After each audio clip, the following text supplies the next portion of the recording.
جب انسان قبر میں رکھ دیا جاتا ہے تو حدیث پاک میں رسول اللہ صلی اللہ تعالیٰ علیہ وسلم نے ارشاد فرمایا، جو سچوں کے سردار ہیں، میرے آقا نے ارشاد فرمایا کہ جو بے نمازی ہوتا ہے جاتے ہی اس کی قبر میں اتنی سختی اس پر کی جاتی ہے کہ اس کی جو پسلیاں ہیں وہ ایک دوسرے میں ایسے گھس جاتی ہیں جیسے یہ دو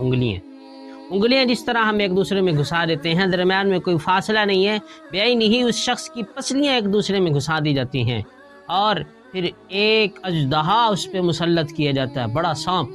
اور وہ شخص اگر فجر کی نماز چھوڑی اس نے تو وہ فجر کی نماز چھوڑنے کی وجہ سے اس کو ڈنستا رہتا ہے جب تک کہ فجر کا نماز کا ٹائم ختم نہیں ہوتا۔ اب یہ ظہر کی نماز اگر اس نے نہیں پڑھی تو وہ اس پر ظہر کی نماز چھوڑنے کی وجہ سے اس کو ڈستا رہتا ہے، مسلط ہوتا ہے اس پہ، اور عصر کی نماز چھوڑنے کی وجہ سے وہ اس پہ مسلط رہتا ہے، مغرب کی نماز چھوڑنے کی وجہ سے، عشاء کی نماز چھوڑنے کی وجہ سے، حتیٰ کہ جتنی نمازیں یہ چھوڑتا جائے گا اس نماز کا وقت آئے گا، وہ انتظار کرے گا اور فوراً اس پہ مسلط ہو جائے گا۔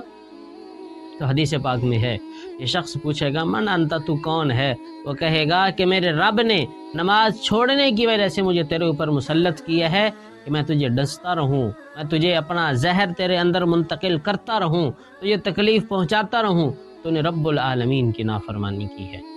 یاد رکھیں، آج اگر کوئی ڈی سی کسی کو بلا لے، بڑا آفیسر کوئی کسی کو بلا لے، اپنا گھر کا کام چھوڑ کے، اپنے دفتر کا کام چھوڑ کے، حتیٰ کہ اپنی بیوی بچوں کو بھی چھوڑ کر اس ڈی سی آفس چلا جاتا ہے اور اس کے سامنے ہاتھ باندھ کے کھڑا ہو جاتا ہے کہ حکم فرمائیے، آپ نے کس وجہ سے یاد کیا ہے؟ جو احکم الحاکمین ہے، جو رب العالمین ہے، جس نے انسان کو اتنی نعمتیں دیں، رب نے ارشاد فرمایا وَإِن تَعُدُّوا نِعْمَةَ اللَّهِ لَا تُحْصُوهَا، اگر رب تعالیٰ کی نعمتیں تم شمار کرنا چاہو تو تم شمار نہیں کر سکتے، تمہاری گنتے گنتے گنتے تمہاری گنتی ختم ہو جائے گی، رب تعالیٰ کی نعمتیں ختم نہیں ہوں گی۔ اس ڈی سی صاحب نے میرے ساتھ کیا احسان کیا ہے، اس ایم پی اے نے میرے ساتھ کیا احسان کیا ہے، اس ایم این اے نے کیا احسان کیا ہے، لیکن ایک شخص اس کے ایک آوازے پہ، اس کے ایک میسج پہ، اس کے اپنے کسی ملازم کے پیغام کی وجہ سے وہ سب کچھ چھوڑ کے اس کے دربار میں، اس کے دفتر پہنچ جاتا ہے، اس کی کوٹھی بنگلے پہ پہنچ جاتا ہے۔ کیا وجہ کہ رب کی طرف سے 5 مرتبہ مؤذن کہتا ہے حی علی الصلاۃ، حی علی الصلاۃ، آؤ نماز کی طرف، آؤ نماز کی طرف، رب بلا رہا ہے، رب بلا رہا ہے،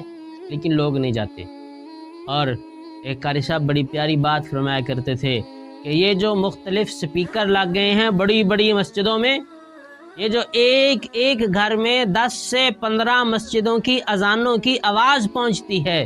یہ کوئی خوشی کی بات نہیں ہے، یہ غم کی بات ہے۔ کیوں؟ اس لیے کہ یہ 5، 10، 15 جتنی مسجدوں کی طرف سے آواز آ رہی ہے، ہر ایک مسجد کا مؤذن اور اس کا سپیکر پکار پکار کے کہے گا ربا ہم نے تیرا نام بلند کر کے اس کے کانوں تک پہنچا دیا تھا، ربا تیرا پیغام اس کے کانوں تک پہنچا دیا تھا، لیکن یہ شخص پھر بھی تیرے دربار میں حاضر نہیں ہوا۔ اس لیے پیارے، اس موت سے پہلے اپنی تیاری کرو۔ جو شخص بے نمازی ہوتا ہے، موت سے پہلے اس کو پیاس اتنی لگتی ہے کہ اگر سمندروں کا پانی بھی اس کو پلا دیا جائے تب بھی اس کی پیاس ختم نہیں ہوتی، پیاس اس کی نہیں بجھتی۔ مرنا تو ہے ہر کسی نے، تو اس لیے موت سے پہلے اپنی موت کی تیاری کر کے جائیں، موت سے پہلے زندگی کے بعد کے حالات کا سامان تیار کر کے جائیں۔ کہیں ایسا نہ ہو کہ ہم مریں اور دنیا والے بھی کہیں کہ مغرور تھا، جان چھوٹی اس بندے سے، اور آگے جائیں تو قبر بھی ہمارے لیے جہنم کا ایندھن بنا ہوا ہو اور جہنم کے گھڑوں میں سے ایک گھڑا بنا ہوا ہو۔ دوسرا عذاب اس شخص کو یہ دیا جاتا ہے کہ اس کو موت کے وقت کی پیاس اتنی زیادہ لگتی ہے، اور تیسرا عذاب اس شخص کو یہ دیا جاتا ہے کہ جاتے ہی قبر میں اس شخص کے لیے جہنمیوں والے حالات شروع ہو جاتے ہیں، اور اوپر سے گزرنے والا محسوس نہیں کر سکتا، اوپر سے گزرنے والا محسوس نہیں کر سکتا۔ 2 مخلوقات، جن اور انسان کے علاوہ ہر ایک مخلوق اس کی آواز کو سنتی ہے، ہر مخلوق اس کی آواز کو سنتی ہے، اور ہر مخلوق پناہ مانگتی ہے کہ ربا مجھے بے نمازی نہ بنائی۔ بے نمازی کی اتنی کڑی سزا ہے، اس لیے پیارے اپنے رب تعالیٰ کے سامنے جھکیں۔ جب ہم اس کے سامنے جھکیں گے، جب ہم اس کے سامنے جبین نیاز رکھ دیں گے تو رب فرماتے ہیں جب کہ بندہ سجدہ کرتا ہے نا تو وہ میرے قدموں میں اپنا سر رکھ دیتا ہے۔ تو آج کے اگر کسی سخی کے پاس کوئی بندہ جائے اور اس کے سامنے اپنا سر رکھ دے،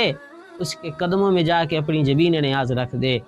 تو شاید ہی کوئی ہوگا جو اس کو عطا نہ کرے، ورنہ سخی ہوگا وہ اپنی ہمت سے بڑھ کر اس کو دے گا کہ اس بندے نے عاجزی کی انتہا کر دی، مانگنے کی انتہا کر دی۔ رب العالمین تو انسانوں سے سب سے زیادہ پیار کرتے ہیں۔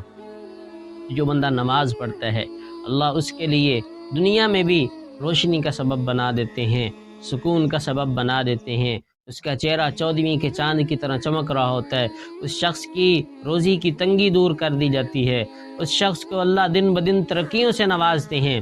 ساری کائنات اس کی فرما بردار ہو جاتی ہے، اولاد اس کی فرما بردار ہو جاتی ہے، نیک بندوں کی فہرست میں اس کا نام آ جاتا ہے، اور موت اس طرح نکلتی ہے جس طرح آٹے میں سے بال نکال لیے جائے، اس کو محسوس ہی نہیں ہوتا۔ اللہ ہمیں بے نمازی ہونے سے بچائے اور 5 وقت کا پکا سچا نمازی ہو۔